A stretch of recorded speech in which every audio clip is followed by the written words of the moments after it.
gym, working out, trying to lose a little bit of weight. And I would go to one machine and work on that machine, and I'd go to another machine and work on that machine. And everywhere I went, I would see this young guy in my peripheral view. And then I went over to the bench press. And that's where you lie flat on the bench and you're lifting weights. Most people put weights on each side, but I hadn't reached that point yet. I was just using the pole. And the young guy came up to me and he said, "Excuse me, miss, but do you need a spot?" And I said, "Now, do I look like I need a spot for just using this pole?" And I said, "You know, I think you are flirting with me." And he said, "You think?" And I said, "I do." And then I had to tell him this.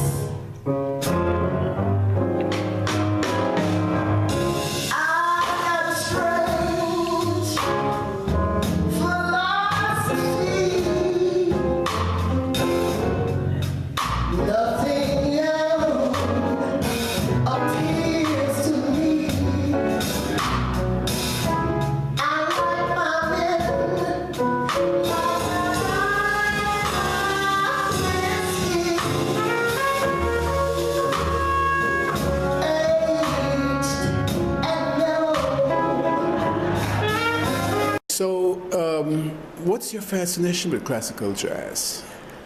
Well, that's straight ahead jazz. You know, that's the music I grew up on. Okay. And there are just various jazz artists I've always enjoyed listening to. And Nancy Wilson is my favorite. Right. And then there's Sarah Vaughan. And then there's Carmen McRae. I mean, all of the legends are my... But you have a wonderful voice. You haven't got pulled into a gospel or R&B? Or... Well, I do gospel. As a matter of fact, I do a tribute to Mahalia Jackson. And I tell her story in dialogue and song. And we just did it, as a matter of fact, on February 24th at the Other Barn. Okay. I'll send you the article because it was a really nice article. So, and that's, gospel is my roots. You know, that's, I grew up in the church, sang in the choir all my life. And where, here? In Washington, In Washington, D.C. Yeah. Are you Baptist? I'm Baptist, yes, very much Baptist, very much Baptist.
What's the key to keeping your voice the way it is?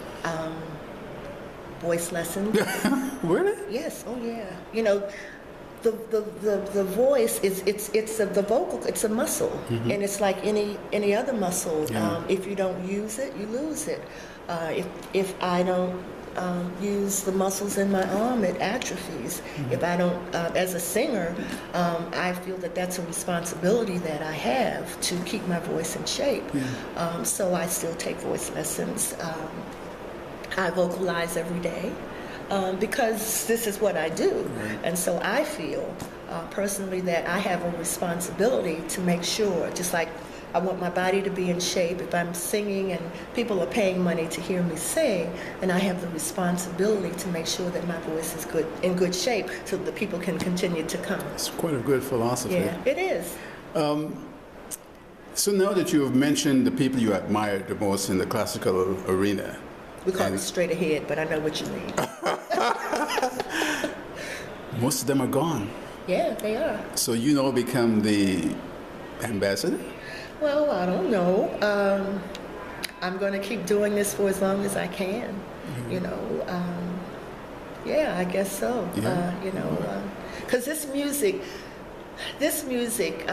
we have to keep alive. You know, the young people many of the young people aren't as familiar with straight ahead jazz as they are with what you call smooth jazz. Cool jazz. And so we have a responsibility to keep this music, because it's... So what are your ambitions? You're now almost at the pinnacle of everything dealing with straight ahead jazz as you describe it. My ambition is to keep doing what I do and get better. I was about to say something about my age, but I'm not going to say That's okay. that. But I'm just going to keep doing what I have a dream. Okay. I have a dream. And, you know, there's a saying that dreams are the seedlings of reality.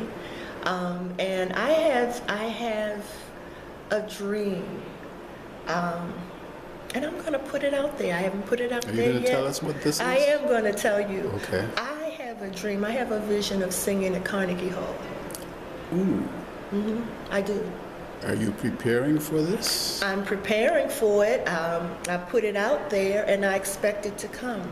You know, I believe when you throw things out in the universe, they manifest itself. It was in, let me see, it was back well, when I was a little girl, I used to watch Mahalia Jackson every Sunday without fail. And it was then that I said to my cousin, one day I'm going to sing her songs. And then in 2000, an opportunity came for me to participate on a Black History program, and I decided I was going to tell her story. And so, along with a friend of mine who's a playwright, we got together and we put together the story of Mahalia Jackson. And I was invited in 2003 to be a part of the March on Washington at the Kennedy Center, and I sang one of her songs, just by that dream. That's quite good. Nina Simone had a dream to be the first Black pianist. I know. And she wanted to do classical music. She wanted to do classical, yeah. And I think that's where a lot of her anger comes from. Right. Well, I hope you are quite serene right now. And I hope that this dream of yours, I'll be around to see when it comes to fruition. Oh, you will. It's going to come. I know it. I've already put it out there. I'm claiming it. I believe in that, by the way. Okay. Put it out in the universe and focus on it, and it will happen. Your first name, it has a strange pronunciation. Lavenia. And meaning. What's the meaning?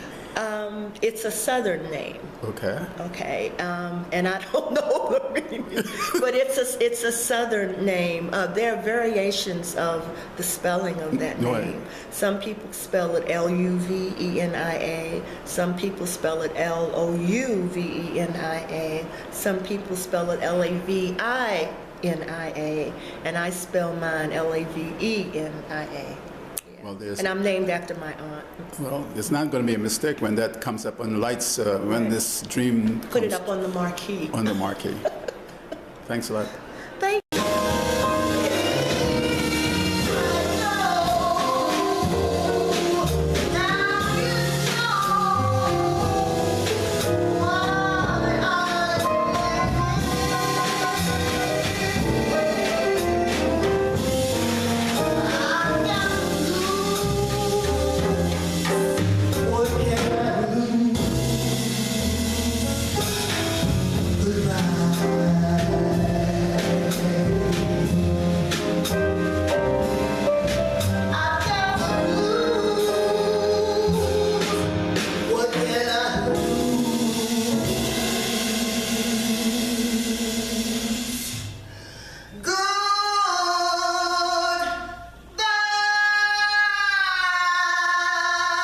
Bye.